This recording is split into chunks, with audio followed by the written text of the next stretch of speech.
Malaking pagsubok sa mga alagad ng sining na Angono Rizal ang pagsabay sa Agos na makabagong panahon. Pero porsigido silang manaig ang kanilang mga obra tulad ng mga tampok sa isang exhibit ngayong National Arts Month. Mabuhay mula sa Art Capital of the Philippines! Makulay ang pagsalubong ng mga taga-Angono sa National Arts Month. Sa art is doon namin napapahayag yung talagang gusto naming sabihin. Pagpasok sa exhibit dito sa Blanco Museum, makikita ang mga obra ng ilang estudyante ng sining. Kabilang sa highlight, mga painting na nagpapakita ng tradisyon at kulturang Pilipino. May imahe na makasaysayang bayani na tila kritisismo ng modernong buhay. Pero meron din mga bagong kinikilalang hero ng pop culture. Tinry ko lang naman po. Tapos nung na-discover ko, may talent pala ako. So yun po, tinuloy-tuloy ko na po siya.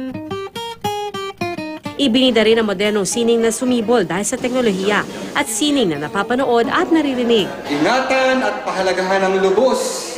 Mahalaga siya kasi syempre magkakakawing yan no? Yung lahat ng mga sining na yan. At itong mga, lalo na yung mga batang artist Angono ay naging mas experimental na rin na pinag-uugnay sa lahat ng mga malikhaing pagtatanghala.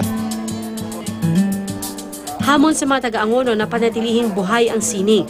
Sa gitna ng mga pagsubok, kabilang ang pangangailangan ng papaaral at pambili ng materyales.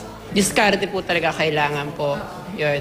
So katulad like po na ito nga pong outfit ko po ngayon is diniskartehan ko po talaga to. Mga plastic cover po and then mga used materials, tapos lumang gown, and then slice pong, yun na po. Yung sold po ng sapatos. Yung mga batang papasok, wala pong sketch pad, walang papel, walang art materials. So basically, yung may absent dahil hindi iniwanan ng nanay niya ng pamasahe.